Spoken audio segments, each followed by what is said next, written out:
Bonjour, je suis Adrien de France. J'aimerais vous présenter aujourd'hui le concept de l'échelle de la fidélité, outil indispensable des entreprises les plus performantes.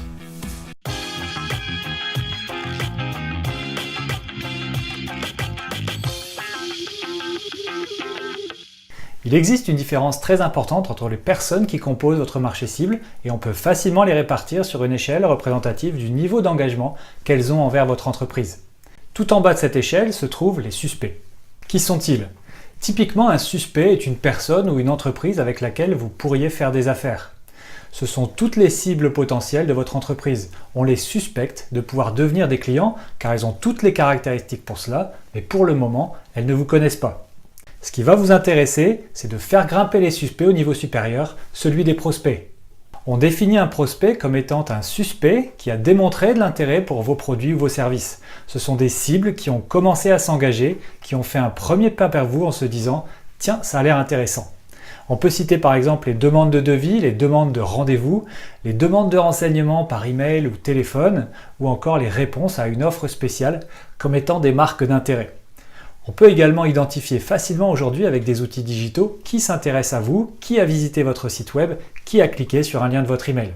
Ces marques d'intérêt vont amener certains de vos prospects à effectivement faire affaire avec vous et ils deviennent alors des acheteurs. Pas des clients, des acheteurs. Et la différence entre les deux est que l'acheteur n'a pour l'instant fait affaire avec vous qu'une seule fois. Il se situe à cet échelon s'il n'a effectivement réalisé qu'une première transaction avec vous après des efforts de marketing et vente importants et généralement assez coûteux pour lui faire passer ces deux premières étapes alors qu'il ne vous connaissait pas encore. À ce troisième échelon, vous avez investi pas mal d'argent et d'efforts, mais la marge que vous avez réussi à dégager sur cette première vente n'est pas forcément extraordinaire. C'est normal car c'est à partir de l'étage supérieur que la rentabilité explose. Dès la deuxième transaction, un acheteur devient un client. C'est effectivement quand un acheteur va revenir et que les transactions avec lui vont se multiplier que vous allez générer une marge plus importante avec lui et ainsi développer vos affaires avec ce qu'on peut alors appeler un client. L'étape suivante pour ce client est de devenir ce qu'on appelle un membre. Un membre ne fait pas que des affaires avec vous régulièrement, mais il existe une relation plus importante entre vous. Il est engagé et fait partie d'une communauté réunie autour de votre marque. Il dispose par exemple d'un espace client sur votre site web, il reçoit des offres spéciales, il a accès à des ventes privées ou des avant-premières, ou bien il est gracieusement invité à des événements spéciaux que vous organisez. Un nouveau stade est franchi lorsque le membre devient un avocat.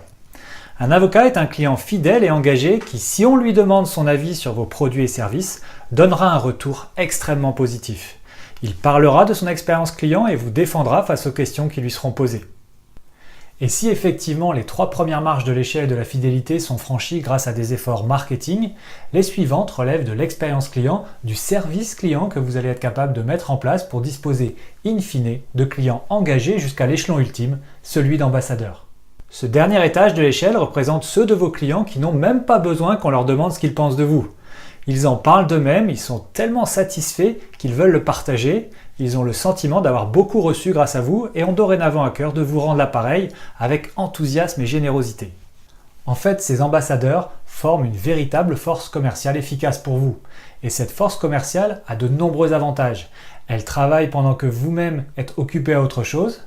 Elle va vous amener des affaires qui vont se conclure beaucoup plus rapidement que celles générées au bas de l'échelle grâce à la crédibilité et la confiance générée pour vous. Et enfin, ces ambassadeurs vous apporteront des affaires généralement plus rentables car elles auront notamment fait l'objet d'un faible coût d'acquisition. La question à vous poser est de savoir où se situe la majorité de votre base de clients sur cette échelle. On trouve généralement des entreprises qui ont réussi à obtenir des clients, qui les fidélisent même assez bien, mais qui n'ont pas réellement de stratégie pour en faire une force de vente active. C'est pourtant ce sujet qui permet de faire de son entreprise un véritable actif, c'est-à-dire en trouvant de plus en plus de répétitivité dans le business, avec de moins en moins d'efforts et de budget. Merci à vous et à bientôt.